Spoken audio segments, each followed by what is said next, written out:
Sweden's turretless tank, the idea nobody copied. At the Allied Victory Parade in Berlin, on September 7, 1945, Soviet forces unveiled the IS-3 heavy tank. Western military planners took notice immediately. Its pike-nose hull, semi-hemispherical turret, shaped to deflect incoming fire, and 122mm cannon appeared to outclass most Western armor of the era, even though the IS-3 would later prove mechanically unreliable. Countries rushed to respond. Neutral Sweden came up with the most unusual answer. In the early 1950s, the Swedish Army relied on British Centurion tanks, solid machines designed late in World War II to take on German Tigers and Panthers. Good gun, good armor. But by the mid-1950s, the Centurions were aging. Too slow for fast-paced operations, too thinly armored against the latest rounds, and poorly suited for Scandinavian terrain. Swampy forests, rocky highlands, extreme cold. In 1951, the Swedish Army's Vehicle Bureau, KAF, began a secret project with Landsverk handling hull development alongside Bofors and Volvo to develop a homegrown heavy tank capable of countering the Soviet IS series. The project was codenamed Emil, under the cover name KRV, short for Kranvan, meaning crane wagon. The specs were ambitious: an oscillating turret with an autoloader, initially a 120mm gun, with plans for calibers up to 150mm, and armor thick enough to stop any existing shell. The KRV looked formidable on paper. In practice, it fell apart. Only 2 prototype chassis were built. Bofors couldn't deliver the main gun or finish the turret. Costs spiraled. The vehicle ballooned from a planned 28 tons to over 40, and the oscillating turret and autoloader were simply beyond what Swedish industry could handle at the time. The cost per tank blew past any reasonable budget, and the military admitted that Sweden couldn't afford this path. The KRV project was shelved, then scrapped. The 2 completed chassis were reused as testing platforms, and the Swedish Army was left without a next-generation tank. Enter Sven Berge, an engineer at the Royal Swedish Army Administration, known as KAF. Berge proposed something his colleagues initially dismissed as a joke. He had conducted a large-scale study, analyzing data from World War II and Korean war tank engagements. The UK had supplied volumes of combat data as part of the Centurion purchase, and Berge went through combat reports, photographs of knocked-out vehicles, and damage assessments. The findings were clear: more than half of all destroyed tanks had taken their fatal hit to the turret. The turret ring, traversal mechanisms, and thin roof made the turret the most vulnerable part of any tank. Shells striking the joint between turret and hull jammed the rotation mechanism. Rounds punching through the turret sides killed crew or detonated ammunition. Even shrapnel from artillery pierced the turret roof. Berge drew a simple conclusion: if the turret is the biggest weakness, get rid of it. A turretless tank could sit very low to the ground, hard to spot and hard to hit. All the weight saved from the turret could go into frontal armor, and removing the complex rotation mechanisms would simplify the design. Critics argued the tank couldn't quickly aim without a turret. Berge had an answer for that too. He'd studied the French Char B-1's precision transmission and the agility of German Stug and Jagdpanzer assault guns. His proposal: the hull itself would be the gun platform. Horizontal aiming by spinning the tracks in opposite directions. Vertical aiming through a hydropneumatic suspension that raised or lowered the front of the vehicle. On February 4, 1958, the Swedish Parliament approved 2 production prototypes based on Berge's design. No country had attempted a turretless main battle tank for frontline use before. The first 2 prototypes were completed in 1961. Test crews knew right away they were dealing with something different. Instead of the familiar silhouette with a turret on top, they were looking at a low armored wedge barely rising above the ground. The gun jutted from the front hull plate, as if it had grown out of the armor itself. Even before the prototypes were finished, The Army placed a pre-production order for 10 vehicles in 1960. These received the official designation Stridsvagn 103. Stridsvagn being Swedish for combat wagon, with 103 indicating the third Swedish tank to carry a 10.5 centimeter gun, commonly shortened to STRV 103, or the S-tank. Serial production began in 1967, after thousands of hours of testing in Scandinavian conditions. The power plant was unusual. Swedish engineers installed two completely different engines in the same tank, something untried elsewhere. A 240 horsepower Rolls-Royce K60. Opposed piston diesel sat alongside a Boeing 502 gas turbine generating 300 horsepower. It seemed redundant, but it made sense for Scandinavia. The diesel engine provided fuel-efficient cruising over long distances and quiet movement during patrols. The gas turbine fired up instantly even in the coldest weather and delivered a burst of power for bolting out of an ambush or making an emergency maneuver under fire. The design allowed each engine to be used independently or both at once when maximum power was needed. Running both power plants together, the nearly 40-ton tank could hit 50 kilometers per hour, which was a solid number for the era. It soon became clear, however, that the American Boeing turbine didn't pack enough punch to handle tough terrain with confidence. Swedish engineers quickly found a replacement, fitting the upgraded B version with a more powerful 490 horsepower Caterpillar 553 gas turbine. This version also got night vision equipment and a laser rangefinder, useful additions for low visibility fighting. But the most interesting piece of engineering was the hydropneumatic suspension, designed from scratch. On a conventional tank, the suspension just cushions bumps. Here, it aimed the gun. Hydraulic cylinders and pneumatic dampers could raise or lower any part of the hull independently. The tank tilted its nose up or down, leaned the hull left or right, all with precision down to fractions of a degree. When the gunner needed to elevate, the front road wheels lifted, tilting the vehicle upward. To depress, they dropped. From the outside, it was a strange sight. A 40-ton armored box gently swaying as it tracked a target. Horizontal aiming was both simpler and more complex at the same time. The tracks could spin in opposite directions, rotating the entire hull around its axis. On hard ground, the tank completed a full turn fast, matching or beating the traverse speed of conventional turrets. This aiming method required an unconventional crew arrangement. The driver was also the gunner, since he controlled both movement and suspension. The commander sat beside him with a duplicate set of controls, able to take over at any moment, meaning the commander could also fire the gun independently. The third crew member had the strangest job. The radio operator sat facing backward, with a full reverse driving station in front of him. Under fire, he could immediately drive the tank out of the kill zone in reverse. No time wasted turning around. The driver kept watching the enemy or lined up a return shot. This setup meant any single crew member could, in theory, operate the vehicle and fire the gun alone. If one or two were hit, the rest kept fighting. The crew sat in the front of the hull behind thick frontal armor. The upper plate was angled sharply, improving the odds of incoming rounds ricocheting. Effective armor thickness in the frontal arc exceeded that of most contemporary tanks, and the low profile made the vehicle hard to hit in the first place. The main weapon was a British-designed 105mm rifled gun, license built in Swedish factories. Already proven on Centurions, it was considered one of the best tank guns in the West. Swedish engineers squeezed more out of it with an autoloader that boosted the rate of fire well beyond what a human loader could manage. 50 rounds sat in a magazine at the rear of the hull. A conveyor belt fed them to the breech, and the cycle from firing to next round took just seconds. Practical rate of fire: 15 rounds per minute, roughly double what most tanks managed with a human loader. The theoretical max was 24 rounds per minute, though that overheated the barrel.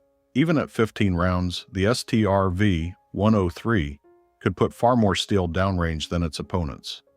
While an enemy crew got off 3 or 4 shots, the Swedish tank fired many more, raising the odds of a hit. The autoloader also solved another key problem. It allowed the crew to be cut down to 3 without losing any combat effectiveness. In conventional tanks, the loader was one of the most physically demanding roles, with the crewmen wrestling heavy shells in a cramped fighting compartment. Eliminating this position freed up space inside the hull and made the vehicle even more compact. The gun was rigidly mounted in the front armor plate at a slight downward angle, with the barrel extending well beyond the hull. The total length of the tank, including the gun, was almost 9 meters, while the width didn't exceed 3.7 meters, and the height barely reached 2.14 meters. For comparison, the contemporary American M60 tank stood over 3 meters tall and presented a much bigger target. The upgraded C version could fire fin-stabilized, armor-piercing, discarding sabot rounds. Penetrators relying on extreme velocity and a hard tungsten alloy core rather than mass. These could defeat heavily armored targets at ranges beyond 2 kilometers. Besides the main gun, the tank carried 3 KSP-58 machine guns in 7.62 mm caliber, the Swedish version of the Belgian FN Mag. 2 were mounted on the front armor to the left of the main gun. The third sat on the commander's cupola for use against infantry, light vehicles, and low-flying aircraft. Combat weight of the early production tanks was 39.7 tons, after upgrades, 42.5 tons. Wide tracks spread the weight evenly, giving decent cross-country mobility. It could climb 90-centimeter walls, cross 2-meter trenches, and ford 1.5 meters of water without preparation. The STRV 103 could also swim. In about 20 minutes, the crew deployed a flotation screen around the upper hull. The tracks pushed the 40-ton machine through water at roughly 6 kilometers per hour, enough to cross rivers and lakes without pontoon bridges. In Scandinavia, with its countless waterways, that capability mattered. Another feature was the bulldozer blade. Initially, only 1 tank per platoon had one, but later all vehicles received it.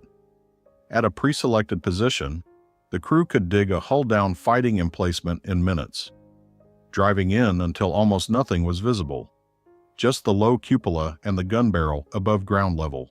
This fit the Swedish Army's defensive doctrine well.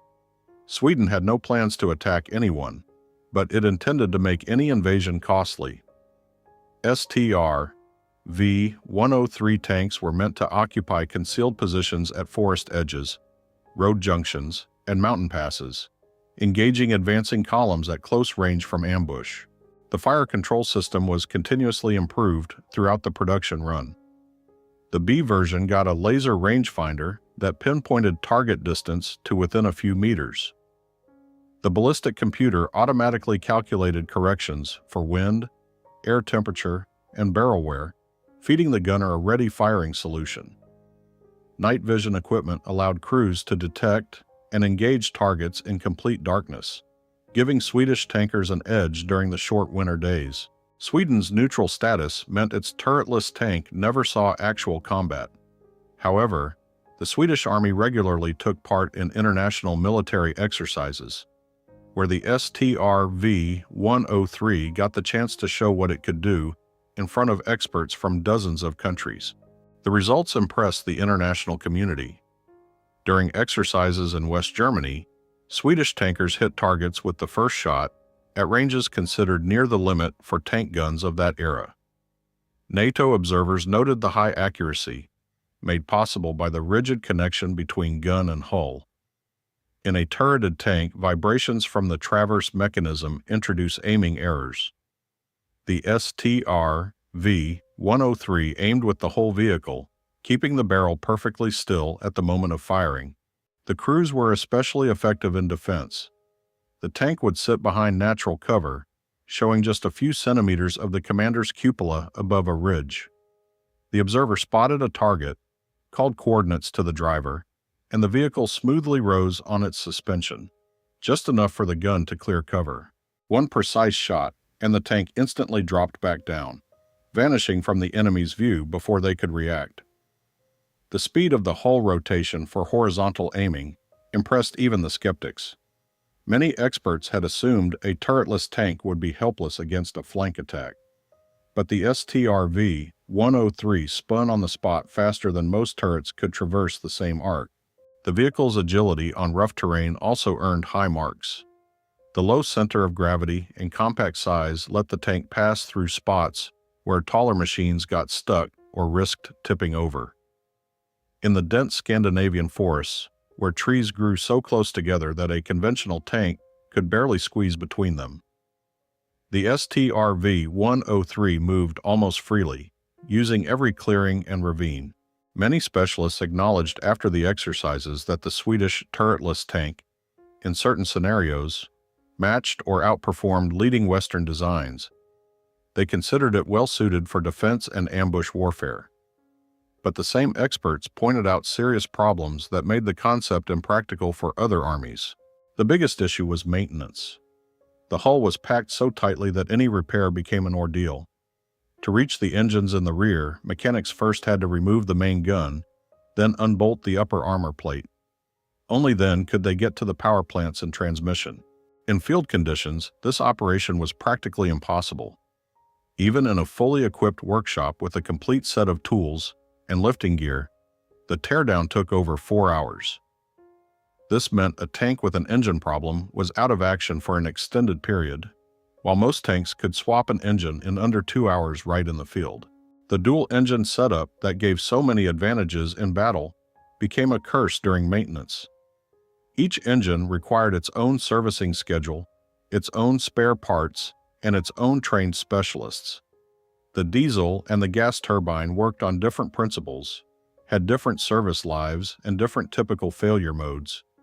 Keeping a tank unit supplied was exponentially more complicated compared to anything running a single engine. The gas turbine consumed fuel at a punishing rate. Running flat out on both engines, range dropped fast. The claimed 390 kilometers was achievable only on diesel at a cruise. In combat, with sprints and maneuvering, range fell by half or more. Cross-country performance had limits too, despite being good in forests and on hard ground. Ground pressure was 1.04 kilograms per square centimeter. Compare that to 0.88 for the West German Leopard 1 and 0.95 for the Centurion. So the STRV 103 sank deeper into soft ground, marshes, and deep snow, losing mobility where it mattered most. The bigger problem was firing on the move. The rigid gun mount ruled out any stabilization. In theory, the tank could shoot while rolling, but hitting anything was nearly impossible. Every bump threw off the aim. For an accurate shot, the vehicle had to stop dead, and in an offensive engagement, that was a real handicap. Then the 1970s changed the equation. Engineers cracked the stabilization problem. Gyroscopes and servo motors could now hold a turret-mounted gun on target while the tank bounced over rough terrain. The first mass-produced tanks with full two-axis stabilization appeared in the early 1970s. American and Western European models followed quickly. Tank combat shifted. Vehicles closed at high speed, maneuvering and firing accurately on the move. Stopping to shoot meant dying first. The STRV 103 with its fixed gun was left behind. All the advantages of the turretless layout from the 1950s and 60s came down to one fact. The Swedish tank had to stop to fire, and its opponents didn't. Swedish military leaders understood the problem but couldn't fix it. You can't stabilize a gun that's bolted to a 40-ton hull. A real fix would have meant a complete redesign with a turret. A different tank entirely. The STRV 103 stayed in service anyway. Sweden's defensive doctrine still called for ambush tactics, where shooting on the move mattered less. A tank dug in at a forest edge could wait for the enemy to come to it. That was the fight it had been built for. In the mid-1980s, the tanks went through a renovation and modification program, known as REMO, becoming the C version. Steel slat screens were added to the front hull to pre-detonate shaped charge warheads. Kept secret, only to be fitted if war broke out. The Rolls-Royce K60 diesel gave way to a 290 horsepower Detroit diesel. New transmission, smoother ride. The fire control system was overhauled to modern standards with an integrated laser rangefinder. All vehicles got dozer blades. Jerry cans strapped along the sides added fuel and a bit of side protection. None of it changed the core limitation.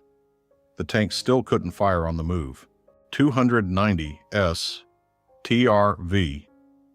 103 tanks were built across all variants. They formed the backbone of Sweden's armored forces for 3 decades. Not a single vehicle was lost to mechanical failure. Notable given the design's complexity. By the 1990s, the turretless concept had run its course. Modern tanks had stabilized guns, computerized fire control, thermal sights, and composite armor. The STRV 103, even upgraded, couldn't compete with the Leopard 2 or the Abrams. In 1997, the last S-tanks were retired, replaced by Leopard 2 variants, Stridsvagn 121 and Stridsvagn 122. For 30 years, these machines served without firing a single combat round at a real enemy. The turretless concept faded into history along with the Cold War. No other country tried to repeat the experiment. The STRV 103 remains unique, an unconventional piece of military engineering that fit its era and its country's needs, but couldn't outlast the technology that eventually passed it by.